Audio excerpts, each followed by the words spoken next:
So you might be able to see me at the side now. Let me know if you, like I said, let me know if you can hear me all right. Good to see you this morning. Thank you for joining. If you didn't hear me a moment ago, we're going to wait for 3 minutes just to see if anyone else joins, and we're going to start at 5 past. And we should be running for, I'm going to aim not to keep you for too long. I think we'll be done by about 1/2 past, and then we'll have some time for some questions at the end.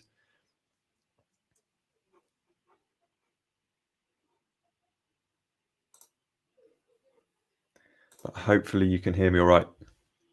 So 2 more minutes. Feel free to share the link around if you're in the Facebook event. Feel free to invite people in to watch that.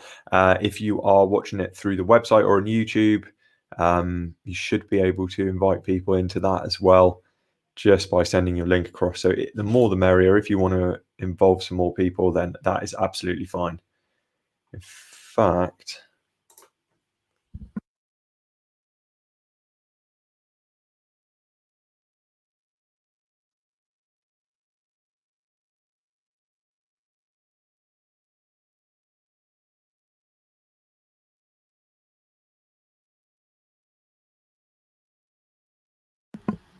just testing the sound still. So 1 more minute, and we'll see what's what.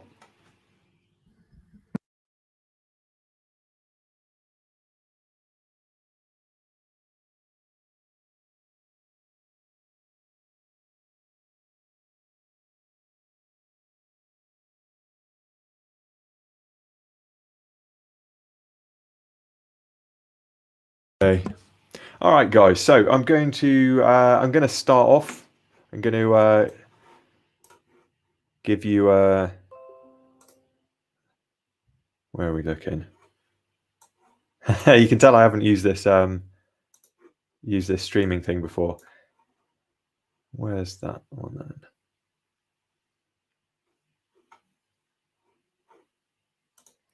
So I want to work through these slides, but we'll see. Hopefully this will go all right.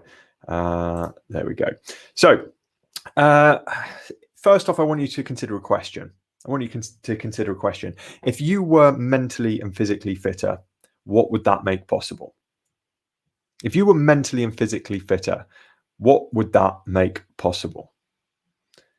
So for those of you who don't know me, I'm going to give you a bit of background. Now, the reason I got into habits and stuff like that is because when I was a teacher, prior to moving into the health and fitness industry. Those of you who know my story will already know about this, but I burned out quite spectacularly. I'd only been in teaching for under 2 years, and I was not in a good way, let's say. I burned out for the first time almost 10 years ago now. And as a result of that, I decided to look at what I could change externally in my life. What was it that was causing me that stress? What was causing me to burn out? And I figured it was the job. I figured it was teaching. It was too much of a workload. I wasn't able to handle it. It's a great career if you can handle it, but I just wasn't able to. So I thought, right, what I need to do is I need to leave. I need to change my career. And so I retrained as a personal trainer, and I moved into the fitness industry. However, 5 years later, I managed to burn out again, and I lost a successful personal training business. Prior to that, I'd owned a gym, I'd done online coaching and stuff like that as well. But I lost everything. I lost my entire business and was unable to work for 6 months. And this was really fascinating to me because I thought that I changed what needed to change in my life, but evidently I hadn't. And so on this occasion, I decided to go and look internally instead. What was going on? What was I doing? What were the beliefs that I held? What were the actions I was taking, which were essentially not keeping me mentally and physically healthy? And they were causing me to drift down this slippery slope in terms of my mental and physical fitness. And I realized that I still wasn't looking after myself, despite what I was preaching to other people, despite what I was saying and what I understood and what I knew. I wasn't doing those things. And so I decided to build a philosophy and a set of strategies around habit change and around mental and physical fitness that would allow me to come back from this burnout and come back from this pit that I was in at the time, physically and mentally. And so I developed these strategies, and what happened was I realized that not only were these really effective at getting me back from where I was, but they were also that they would help me avoid it in the future. And so once I was back in a place where I could do some coaching and things like that, I realized that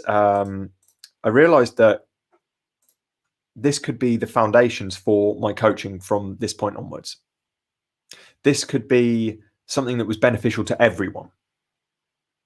And so I realized, based on my own experiences and based on my learnings throughout not just the fitness industry, but through teaching and so on and so forth, that I could actually use these things to benefit other people as well. So for those of you who don't know me, my name is Jay Unwin. My business is called Fit Body, Fit Mind, and I'm going to be sharing with you today how to set up your morning routine. In fact, I'm going to give you the basics. I'm going to give you the stuff that you can use to take away and do that. And I'm also going to send you a little free gift afterwards that you can use to implement this as well. So that's who I am. And this is what fitness is. Everyone seems to have this idea of fitness, and it seems to revolve around your physical capacity to run a marathon or lift heavy weights, or even what you look like. And that seems to be a very big factor when it comes to people talking about their fitness, is what they look like, their appearance, their body fat percentage, their weight, stuff like that. But this is what fitness is. Fitness is your ability to cope with and recover from stress. Fitness is your ability to cope with and recover from stress. So if we think about that in terms of physical capacity, your physical fitness is your ability to cope with and recover from physical stress. So that covers things like running a marathon or lifting heavy weights, but it also covers things like getting up and down the stairs. That's a physical challenge for some people. That's a physical stress. It could be doing the gardening. It could be running around after the kids. What your physical stress is going to be different from other people. But your fitness is your ability to cope with those demands and also recover from them afterwards. And that makes sense to a lot of people. When I put that out that way, people go, yeah, that makes sense. That's what physical fitness is. Yeah, I get that. So if we extrapolate that over to mental fitness as well, mental fitness is then your ability to cope with and recover from mental stress.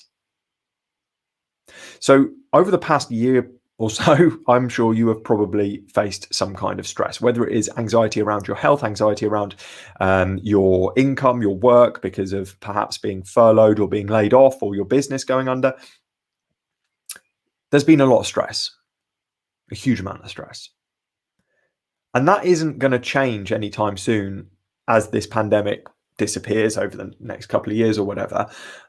It's not going to change. There are still going to be mental stresses. It could be relationship stresses, work stresses, health stresses. There are going to be mental stresses. And your mental fitness is your ability to cope with and recover from those stresses. Now, stress is not something to be avoided. Stress is something to be managed. Stress, if we have no stress, we never grow, we never develop. If we have no physical challenge, we don't get fitter and stronger. If we have no mental challenge, we don't get fitter and stronger. And so stress isn't a bad thing. We just need to make sure that we manage it effectively. And one way of doing that is by setting up our routines in order to give ourselves the respite from that stress to recover. Because we don't get fitter and stronger during a workout. We get fitter and stronger after, during the recovery time. And the same goes for mental stress. We get fitter and stronger after, when we are recovering. We grow back fitter and stronger. And it's the same thing. So we need to have that recovery from stress afterwards. Now, why is that fitness important? Because fitness is not just the end goal. Because, I mean, let's be honest, fitness for the sake of fitness is very much like having a bank full of money that you don't spend. It's pointless. It doesn't do anything. It's just sat there. So fitness for the sake of fitness that's not the end goal. Like having lots of money is not the end goal for a lot of people. It's what that money will allow you to do. I asked you at the start, what would being fit, mentally and physically fitter, make possible? Think of fitness as a currency that you can spend on enjoyment and achievement of purpose. Think of it as a means to an end. So what is the end for you? Why do you want to feel fitter and healthier, mentally and physically? What would that allow you to do? What would that actually change in your life? For me, I'm a big fan of festivals, big fan of gigs, big fan of live music, which is something I've missed massively over the last year, and I'm looking forward to that coming back. This photo's, God, I don't know when this was. This was at Boardmasters in Newquay, I think. Now, when I was younger, I was very able to cope with the physical and mental demands of 4 or 5 nights in a campsite, copious amounts of alcohol, live music, physical activity all day, poor quality food for the most part. And I was able to cope with that, and I was able to recover from it quite well. The demands of that were really easy for me. Yeah, I'd be a bit hungover afterwards, maybe take me a few days to recover after a festival, but it was all right. Now, fitness is important to me because I want to still be able to enjoy the stuff that I used to enjoy, but I need to take a bit more care over it. Now, I'm not elderly by any stretch. I'm 35 now, but at the age of 35, I feel it a lot more if I go and do something physically demanding, like go to a gig. Never mind going to a festival. Now, next year I'm booked in to go to Download Festival, heavy metal festival up in Donington, and that's going to be 3 days of absolute carnage. Not necessarily on the drink front anymore, but on the physical demands of being in a crowd of 100,000 people at a festival. And so I want to be fit and healthy enough to be able to enjoy that to the absolute maximum. If I don't look after my physical fitness, I'm going to struggle with things like that. So why is fitness important to you? What does it allow you to do? Is there something in your life that you feel is too challenging for you at the moment, and you know that if you were in a physically better place, you would be able to do that? Parenting is very physically challenging. Your work might be very physically challenging. Or perhaps your work is very mentally challenging and you want to be mentally fit or be able to cope with those demands, whether it's cognitive or emotional or whatever. You want to be able to cope with those demands better. Think about why fitness is important to you. That's why fitness is important to me. Now, to give you a background in terms of what a fit, healthy lifestyle looks like, a fit, healthy lifestyle is the means to creating a better quality of life. These are the 5 things which support a fit, healthy lifestyle. If you imagine a fit, healthy lifestyle as being a temple, and we always talk about, your body is a temple. You've probably heard stuff like that. Your lifestyle is a temple, and it needs these 5 pillars. And if one of these or more of these is crumbling, then it may stay up. The temple may stay up, but it's not going to be as stable. Movement, nourishment, stimulation, recovery, and connection.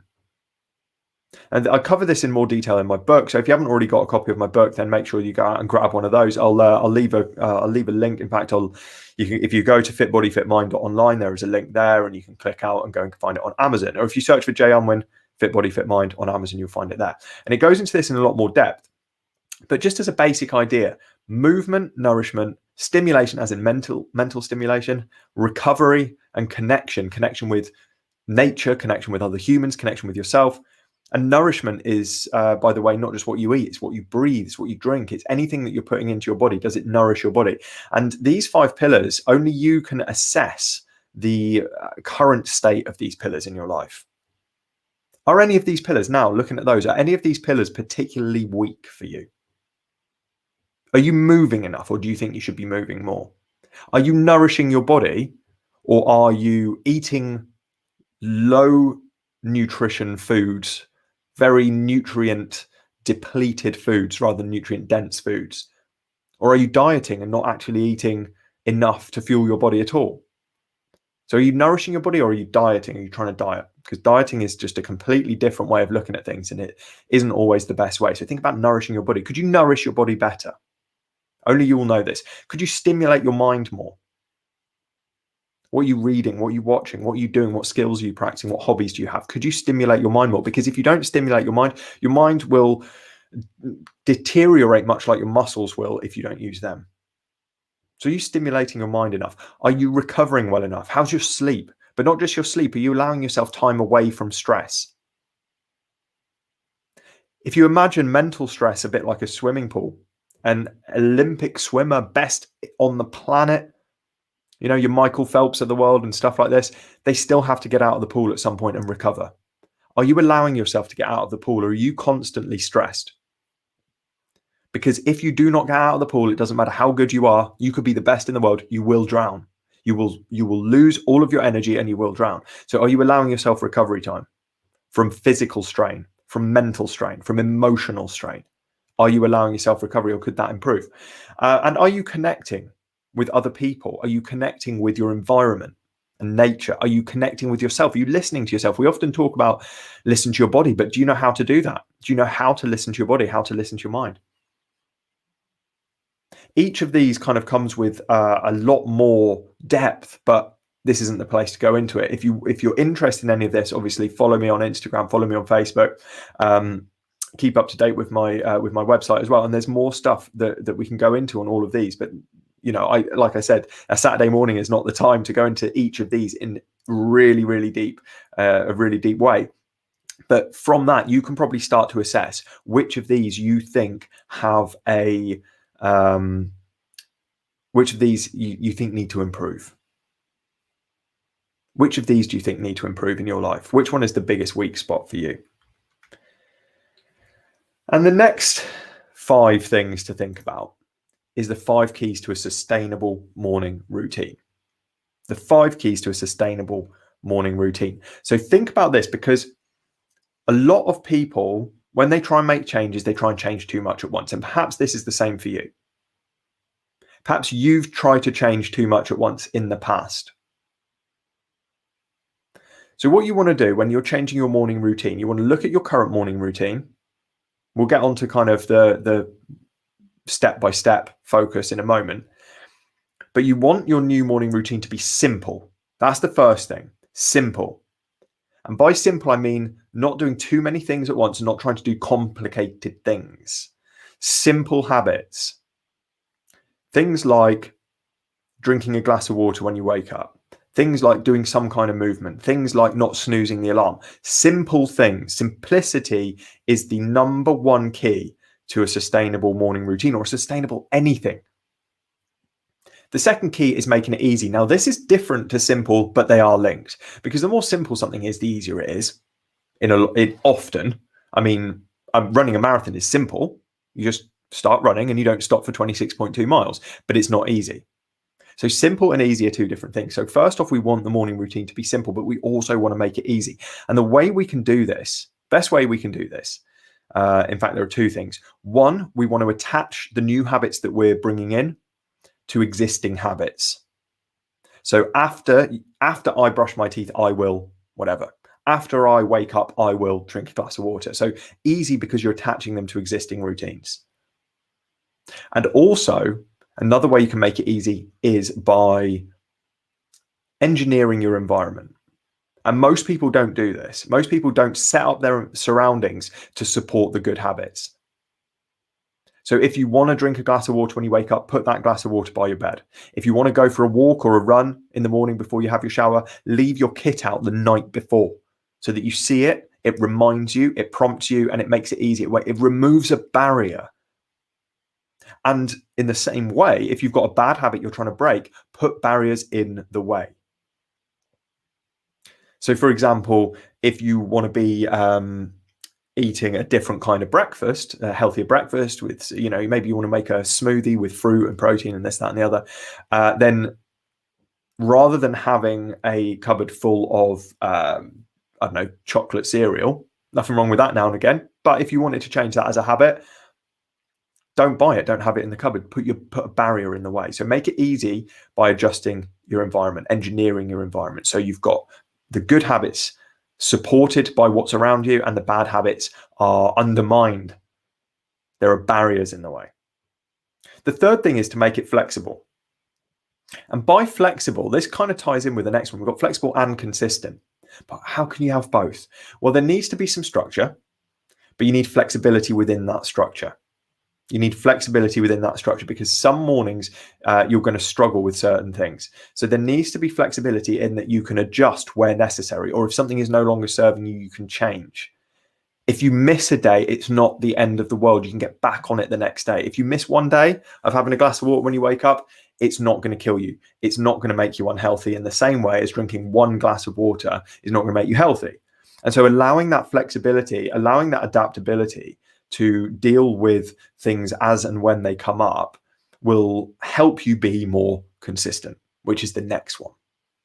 Consistency over a period of time is where you start seeing the results. It's not about big things like starting a 6-day-a-week, hour-long workout program. It's the little things sustained over time. It's better to do something very, very small, repeated forever, than it is to do something very big, repeated for a few days, and then you fall off the wagon. So make it consistent. And when you make something consistent, I don't mean it has to be every single day, but it ties in with that flexibility. The more flexible you can be, when you do miss a day, you can get back on it the next day. And I would recommend picking 3 to 4 habits and focusing on those for 4 weeks. 3 to 4 habits and focusing on those for 4 weeks. Because that will allow you enough time to really understand whether this is taking hold or not. I'm not saying that habits take 4 weeks to form. Anyone who says habits take 3 weeks to form, 4 weeks to form, 90 days to form, 64 days to form, or whatever other bullshit number they pull out of their ass, they're lying. They're either lying deliberately or they don't understand themselves. Because different habits take different amounts of time to become cemented, and it depends on the person. Because what's easy for one person is not easy for another. And what's easy for you now is not necessarily what's easy for you 10 years ago or 10 years in the future. So it depends on the person, it depends on the habit. But 4 weeks will allow you to understand whether it is starting to take hold or not, whether it's starting to be automatic or not, or whether you need to continue focusing on it for another 4-week block. So work in 4-week blocks and be consistent within those 4 weeks. And the 5th key is about being accountable. You can be accountable to other people. You can be accountable to a coach. This is one of the things that I do in my virtual bootcamp. It's very much about accountability with your habits and with the coaching clients I work for. So you can be accountable to a coach like me. You can be accountable to a group you join, like my virtual bootcamp. You could be you could be accountable to a partner. You could be accountable to a friend. You could be accountable to a sports team or a club. You could be accountable just to yourself, and you can do that by tracking your habits, ticking them off. Make yourself a habit tracker. In fact, that's another thing that I can send out. If you're interested in getting the habit tracker that you can use, that you can pin up, it's just an A4 sheet, then email me at j@fitbodyfitmind.online or comment on this on YouTube or Facebook or wherever you're watching this. Let me know and I will send you out the habit tracker. And then you can be accountable to yourself, because what most people don't like doing is leaving a gap in a tracker. If they're ticking boxes and they leave a gap, I know certainly is the case for me, but this is a case in just human psychology in general. We want to keep going. We want to keep that run full. And this is how addictive technologies work, and things like your Snapchat streak. People don't like breaking a streak. So using a habit tracker is massively important. If you'd rather do it on an app, you can download habit apps. The app that I use with my clients has one built in, but you can get free ones off the App Store or from the Google Play Store. But track them and be accountable to yourself. But taking action is the key. So once you understand and can assess those 5 pillars, and once you understand what the 5 keys to your to a sustainable morning routine are, then we can start to take action. Here's a picture of me on a unicorn, just because it's a great photo, because I'm riding a unicorn. But reflect, reset, restart, and repeat. Anyone who's done my 5-day challenge will recognize these. I'm not running my 5-day challenge anymore, but I do have a workbook where you can work through these 4 steps. Again, email me, j@fitbodyfitmind.online, and I will send you that that workbook. It's like a 16-page workbook, which I use with some of my corporate clients. And it will work you through these steps. But essentially, you want to reflect on where you currently are, where you want to be, and what habits you currently have, and whether they're supporting or undermining your goals. So reflect, know where you're starting, know where you want to go, know what you're doing at the moment. When it comes to resetting, I want you to reset your identity, which I'm going to come on to in a moment, and your habits. I want you to list off as many different habits that you could do which would support you in that morning. If we do this from a morning routine perspective, let's just go through it from that. Reflect on your current morning routine. Based on your goals, is your current morning routine and the things you do from when you get up to when you start work, for example, how are they supporting you?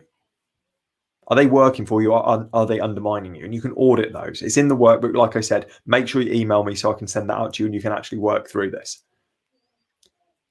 When it comes to resetting it, reset your identity. What kind of person would have, what kind of person would achieve the goals that you want to achieve? And what would they do in a morning routine? What would their morning routine look like?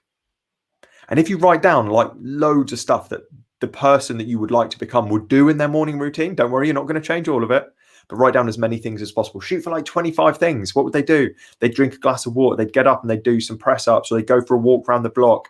They'd do some breathing exercises. They would, all kinds of stuff. They would have a healthy breakfast rather than an unbalanced breakfast. They would do some stretching or some yoga. They would meditate. They would write in a journal. There's all kinds of things. This is going to be very specific to you and your goals. And then when it comes to restarting, you want to pick 3 or 4 of that list, just 3 or 4 things to include in your morning routine, 3 or 4 things to change in your morning routine, and structure them as, when I have done this, I will do this. When I wake up, after I wake up, I will have a glass of water. After I flick the kettle on, I will do 10 squats. After I have had a shower, I will write down 3 things I'm grateful for in my journal. After I have my morning coffee, I'll do 10 minutes of yoga. After I go to the toilet, I will go for a walk around the block. You see how this structures, because you're anchoring it to a routine that is already automatic. It's already part of your routine. So take those 3 or 4 habits that you want to include and pick the 3 or 4 easiest ones as well. We talked about making it easy. Don't pick the hardest ones or the most impactful ones. Pick the easiest ones and anchor them to an existing part of your routine. And then when it comes to repeating it, there are 2 parts to this. 1, believe in having a growth mindset. Have a growth mindset, which means that you understand that when you slip up, it is an opportunity to learn and develop and grow. It's not the end of the world, because stuff will happen. You will fail, but it's not a failure. It is just a hiccup. It is just a learning opportunity. If you have a growth mindset, you will take those in your stride much more. So if you struggle with that, just ask yourself, when a challenge arises, how would someone with a growth mindset approach this? Or even pick someone that you admire and go, how would this person approach this? What would this person do if they were faced with this challenge? And then you can start understanding, right, this is actually a better way of looking at it. And then you've got the answer. It's not just, oh, I'm going to bin it off and I'm going to quit. It's like, what would X do, or what should I do if I want to have a growth mindset about this? Take yourself out of the equation. And the second part of repeat is being accountable, which we've already covered. Now, the 2 biggest mistakes are people don't change their identity.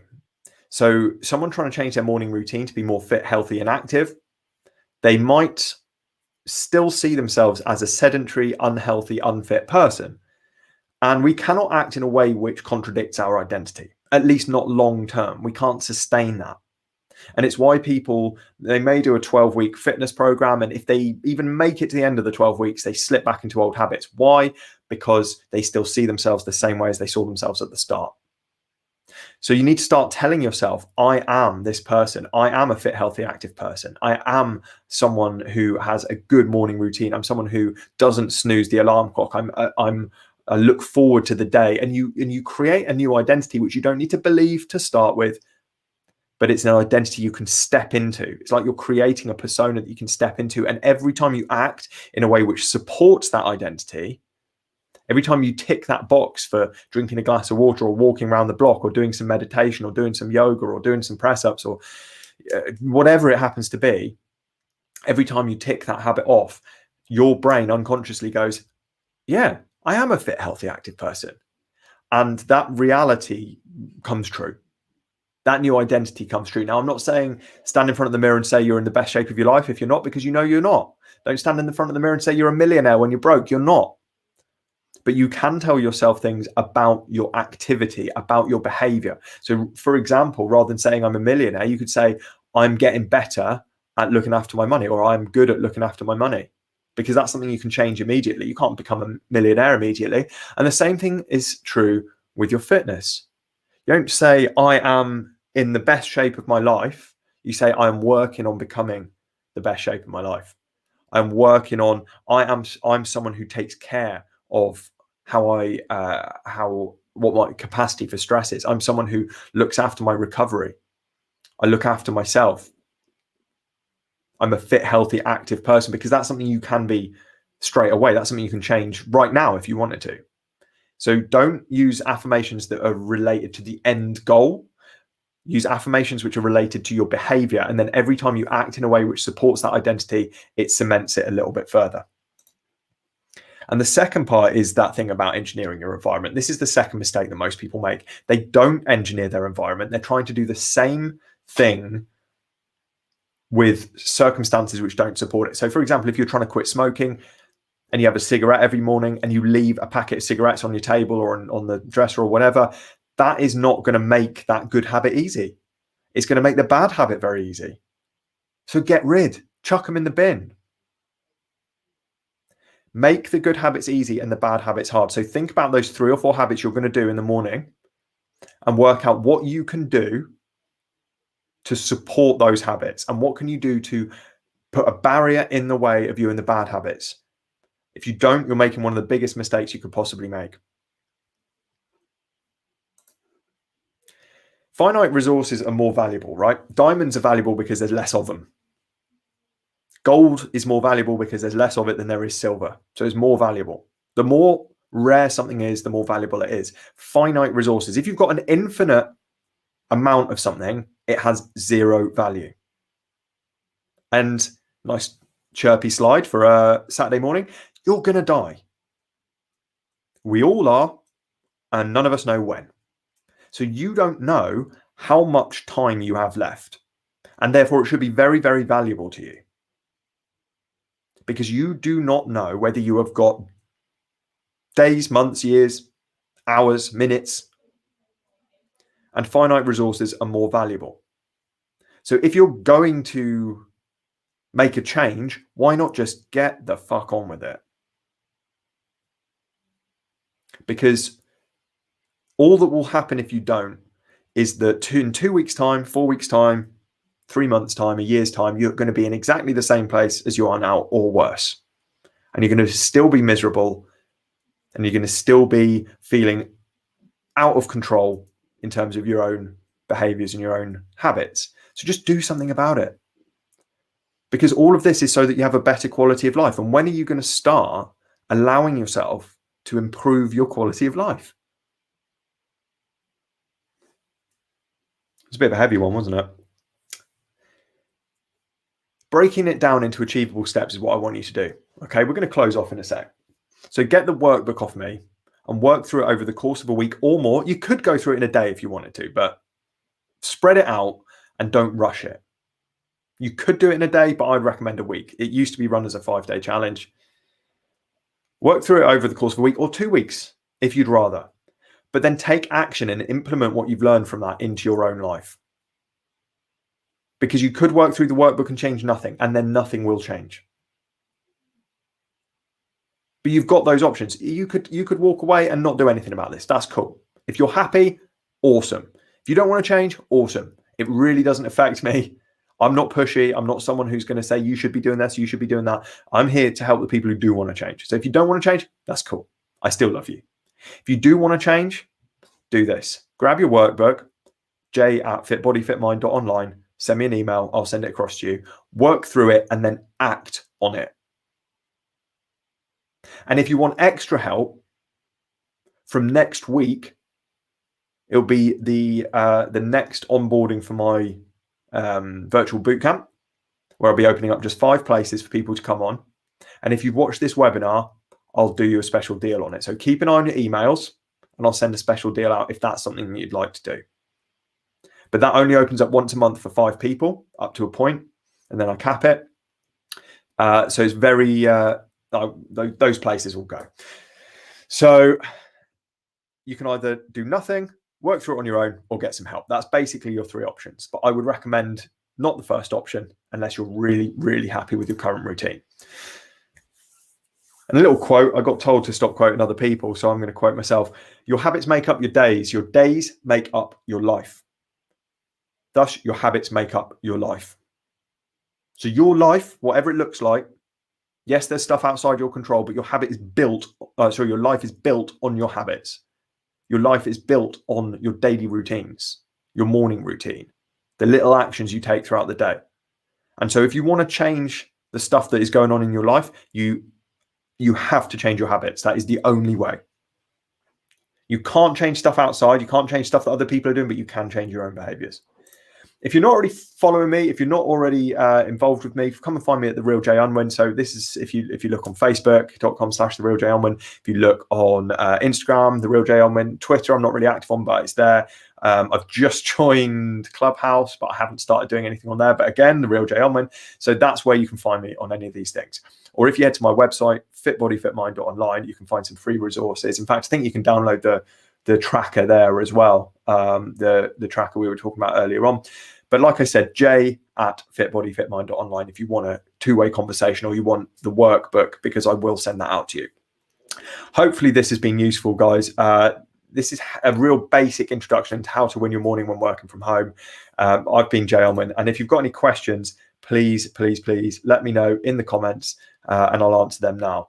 In fact, I'm going to have a look in the comments now and see if we've got any, because they're not coming up on StreamYard yet, but I'm going to have a little look-see on Facebook and